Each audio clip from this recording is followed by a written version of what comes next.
Foi com essas palavras assim, devastadoras, que o Limp Bizkit anunciou para o mundo uma perda que é, sinceramente, imensurável. Uma notícia que pegou toda a comunidade do rock de surpresa e deixou um silêncio, sabe? Um silêncio bem onde antes existia aquele groove que a gente reconhecia na hora. Então, hoje, a gente vai mergulhar na história de Sam Rivers. O cara que foi o pulso, a verdadeira alma, a batida do coração de uma das bandas mais icônicas e, vamos combinar, mais controversas da história do nu metal. A data é 18 de outubro de 2025. Sam Rivers, um dos fundadores e o baixista do Limp Bizkit, faleceu com apenas 48 anos. Essa notícia abriu um buraco gigantesco no mundo da música. Um vazio que, honestamente, vai ser bem difícil de preencher. E pra gente entender por que essa perda tão profunda, por que a banda descreveu ele como a alma no som, bom, a gente precisa voltar lá atrás, lá no começo de tudo. Vamos descobrir como é que o groove de baixo dele virou a base não só de uma banda, mas de um gênero inteiro. E essa história toda, ela não começa num palco gigante com milhares de pessoas, não. Começa bem mais simples, em Jacksonville, na Flórida. Foi lá que o interesse em comum por música e também pela cultura do skate acabou juntando as peças-chave que formariam essa banda. Agora, o que é muito interessante aqui é perceber como Sam Rivers foi a peça de ligação fundamental. Foi ele que apresentou o primo dele, o baterista John Otto, pro Fred Durst. Ou seja, ele formou o coração da cozinha rítmica da banda desde o primeiro dia.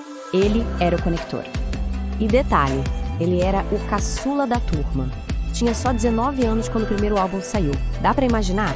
Ele trazia toda aquela energia da juventude e, ao mesmo tempo, uma âncora rítmica pesadíssima, que acabou definindo o som da banda logo de cara.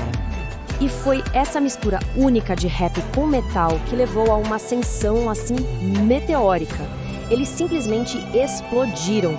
Saíram dos clubes de Jacksonville direto para o cenário global. Mas, claro, com a fama veio a controvérsia. Eles viraram uma espécie de para-raios de críticas. Era a pura essência do new metal, né?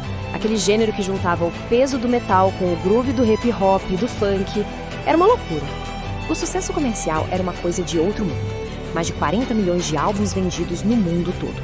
Isso consolidou eles como gigantes daquela era. Um verdadeiro fenômeno de vendas. E a música deles virou a trilha sonora de uma geração. O que todos esses hinos têm em comum é exatamente aquele bass groove inconfundível do Sam Rivers. Não era só peso, sabe? Era uma fusão pulsante de funk e hip hop que fazia todo mundo pular. Era literalmente a espinha dorsal de cada um desses hits. Só que, com a fama massiva, veio a controvérsia massiva. O auge disso foi, sem dúvida, no infame Festival Woodstock 99. Foi lá que a banda foi acusada de incitar um motim com aquela energia explosiva deles no palco. Isso aqui ilustra perfeitamente a natureza polarizadora da banda. Era ame ou odeie.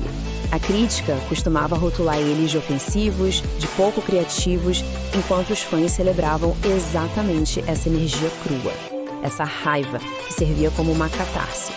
Com o Limp Bizkit não tinha meio termo.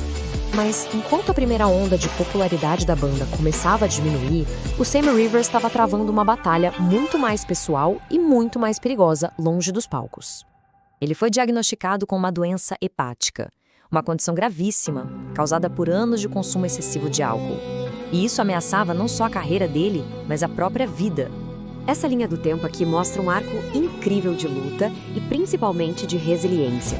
Um afastamento em 2015 para cuidar da saúde, um transplante que salvou a vida dele em 2017 e um retorno triunfante em 2018. Uma jornada que aconteceu em grande parte longe dos holofotes. E a coragem dele em falar abertamente sobre a luta contra o alcoolismo foi algo notável. Ao compartilhar a história dele, ele mostrou uma força imensa e com certeza inspirou muita gente que enfrentava batalhas parecidas. O retorno dele à banda foi um momento chave, porque coincidiu perfeitamente com o ressurgimento gigantesco do interesse pelo gênero que ele mesmo ajudou a construir. Foi o timing perfeito. Com o pilar deles de volta, o Limp Bizkit ganhou um segundo fôlego. A banda foi impulsionada pelo que muita gente hoje chama de Nu Metal Revival 2025. Uma nova geração descobrindo o som deles e os fãs antigos, claro, celebrando esse retorno com tudo. A banda estava prestes a embarcar numa turnê comemorativa enorme, a Loserville Tour 2025. E isso tornou a notícia da morte dele ainda mais trágica, mais dolorosa para os fãs no mundo inteiro. E agora a gente volta ao presente, para refletir um pouco sobre o legado do homem que a própria banda chamava de seu batimento cardíaco. A contribuição dele foi muito, mas muito além de só tocar baixo. Ele foi o cara que conectou todo mundo, a âncora rítmica, a alma no som. O groove dele é inconfundível e a história pessoal é uma baita lição de resiliência. Ele não era só um músico, ele era um pilar do nu metal. Simples assim. O tributo da banda deixa isso muito claro. O homem partiu, mas o ritmo dele está imortalizado na música. O espírito dele vai viver para sempre, em cada groove que ele criou. Isso deixa os fãs e a própria banda com uma pergunta muito difícil. Uma pergunta que só reforça o quanto ele era fundamental para a existência deles. É quase impossível sequer imaginar como vai ser o Limp Bizkit sem a batida dele. Mas a música de Sim Rivers, essa nunca vai acabar. Em tributo a ele, a gente deixa um convite. Aumente o volume das linhas de baixo dele, sinta aquele groove e lembre-se do coração do Limp Bizkit. Se essa análise de alguma forma foi importante, deixe um comentário com a música favorita da banda e não deixe de se inscrever para mais histórias dos ícones da música.